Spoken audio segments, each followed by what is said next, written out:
Hi everyone! For today's video, let's eat. Ilang taon ka nung ginakain?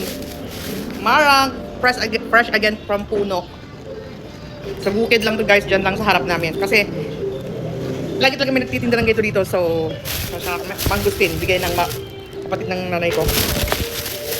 Fresh from bakod din nila ito. So, na natin titikman. Kakain natin tong marang. Siya, na yung beses kakain ito. So, ako, sana ito yung malaki-laking naman. Sakto! Ito nga. Hindi gaanong malaki. First time kumakain to? Ano to? Parang ano lang? Marang. Yung buto niya, tabi mo kasi ito, tatanim ko yan dun sa bakod. Dun. First bite. Sarap. Anong tawag yan? Marang. Tawagin mo ko nga si Laika. Ganito namin ito kinakain, no? Parang atis, no? Parang atis lang pala. Tapos itong buto niya, guys, binibilat, huhugasan, binibilat, tapos piniprito. Ang sarap nito. Parang atis. Lasang atis. Tingnan mo. Hindi to yun, no? Tapos Why mangustin. the fork? Parang atis, no? Aalis na kasi kami bukas. Why the fork? Uwi na kaming Davao.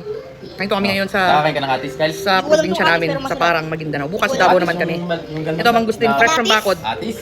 Lahat ng kinakain namin prutas ito fresh, lahat. Galing lahat sa puno. Hindi namin binibili. Binibigay. Paborito ko yan. Yung iba pinipitas.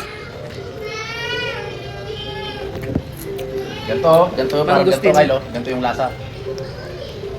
Nakatikim man akong ganyan. Oo, yung atis. Ganyan yung lasa ng atis.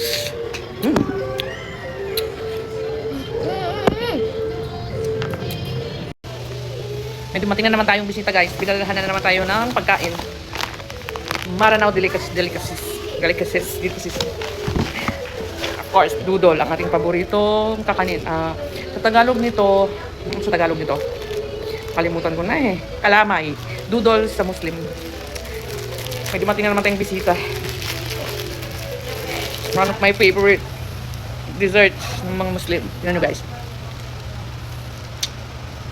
Mas masarap na pag bagong luto lang to.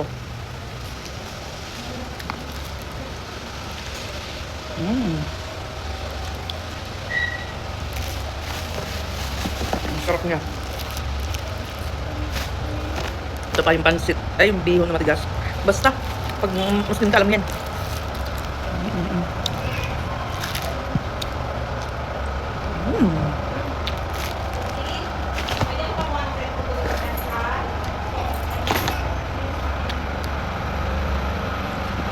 Yun ang masama ngayon.